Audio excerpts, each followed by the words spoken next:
Hi everyone, this is Madeline from class. Welcome to my older adult oral video presentation. Today I'm going to introduce you to Helen, my neighbor, who I interviewed a few weeks ago. This was a nice challenge for me because I'm new to the area that I live in, so I got to get to know my neighbor a little better, and I've lived here almost a year now, so I did have enough rapport built with her to ask her to do the interview, so that was good. But this really helped me get to know her situation a little bit better. So here we go, guys.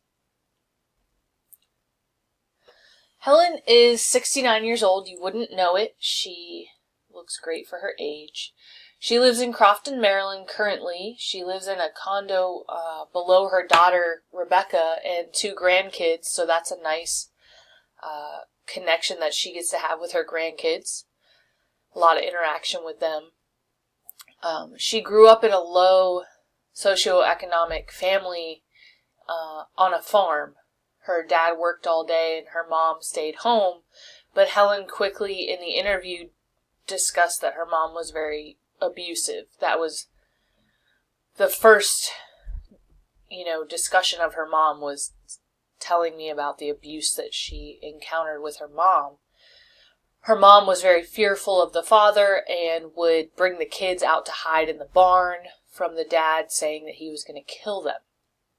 Her mother also forced her to play with mice at one point in her childhood because Helen was afraid of mice.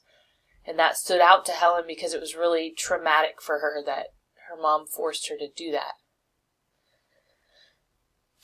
On a brighter note, she did attend church, and one of Helen's fondest memories was going to Vacation Bible School and having Kool-Aid and cookies. She remembers that really well because they didn't have food or snacks in their house.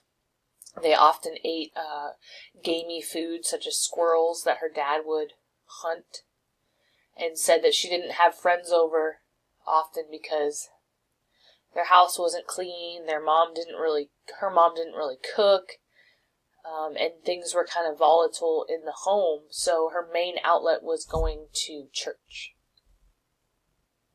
So that's just a brief introduction. Getting into the developmental stage, I chose the intimacy versus isolation younger adulthood stage. And I feel that there's a lot of information here from the interview I did with Helen, so we're going to really dive into this deeper.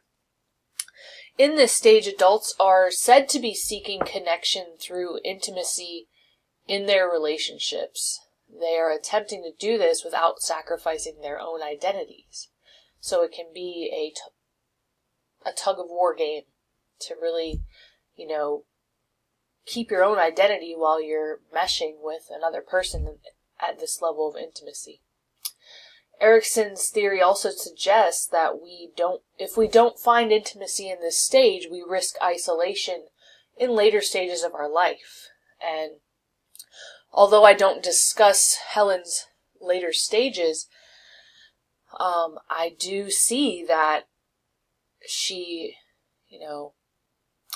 never, after the issues we're going to discuss in this presentation, you'll see that she never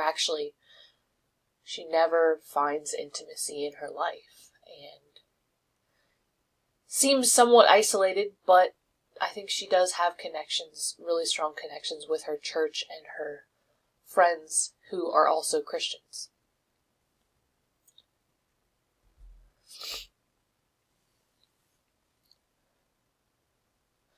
So in Helen's young adulthood years, she moved out of her home and in with friends from high school and quickly got a job at a military base known as Fort Knox. Helen met an Army soldier there and married him just months after meeting him. She reflects on that and said that she thinks she jumped into it too soon, but at the time didn't think it was rushed.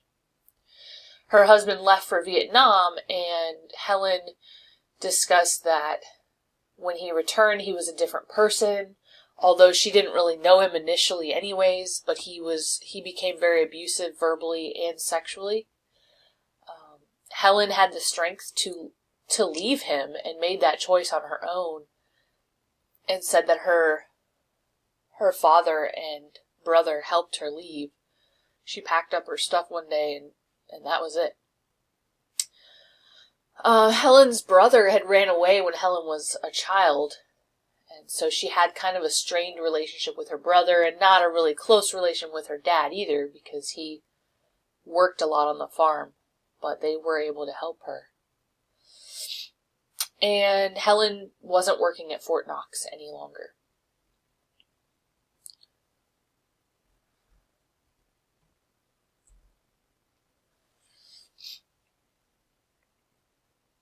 There were more challenges and accomplishments in this stage. This is quite a large stage, the young adulthood, and for most of it, it does seem that Helen is searching for intimacy. She eventually went back to Fort Knox and met her second husband, Ken. She took back up her old job in the supply department on Fort Knox, and she met Ken, who was a captain in the Army. And Helen said again that she jumped quickly into this relationship, and in hindsight, she feels that, she expressed that she was looking for love. She wanted to feel loved. She said that growing up, she didn't feel very loved because her mom didn't seem to be very natural at being a parent. So Helen fended for herself a lot and helped raise her younger sisters. So Helen was more of a parentized child, not really being parented from her perspective, So when she got married to Ken, he quickly got involved with her church. Helen, again, was strong in her faith, and Ken joined in with her and became a deacon at their church. Their marriage was strong because of this, Helen stated. And they tried for many years to have a child. And this was a time when they really got close to their church community even more, And Helen said that they prayed for her. Some of them even had predictions that she was going to get pregnant and when she was going to get pregnant. So this just strengthened their faith when they found out that they did conceive their daughter, Rebecca. Helen said she couldn't be happier at this time. She wanted to be a mom because she felt like her mother wasn't there for her, and she wanted to provide, and she wanted to be a stay-at-home mom. And Helen got that opportunity because her and Ken moved to Germany together he got stationed overseas, being that he's in the Army. And they became close with a Dutch family who helped them, provided some daycare and got them involved in the local community with the local church.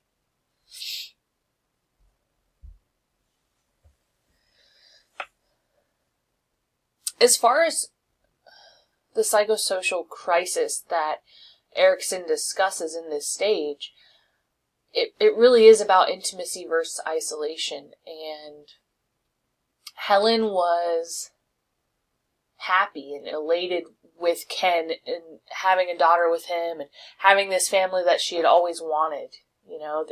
She described being in Germany as one of the best times in her life, one of the happiest times in her life, being a stay-at-home mom. So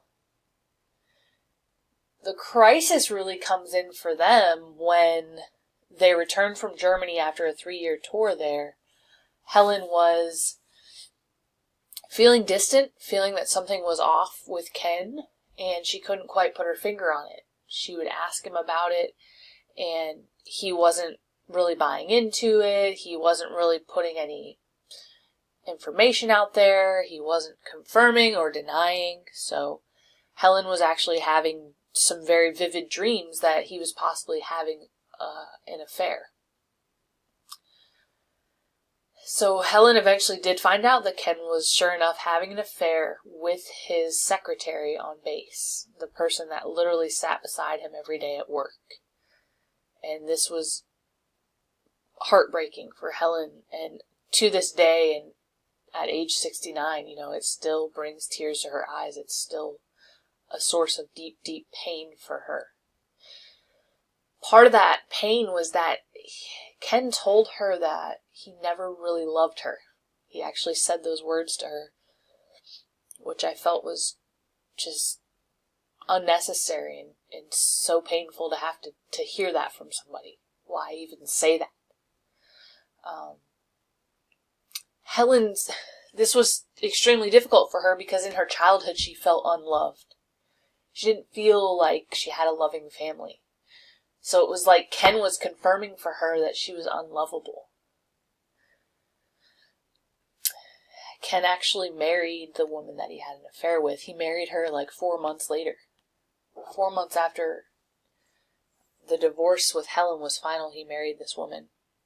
Ken, at another time, had also told Helen that people didn't like her once they got to know her or something. So I think maybe there was some verbal abuse that went on in the relationship.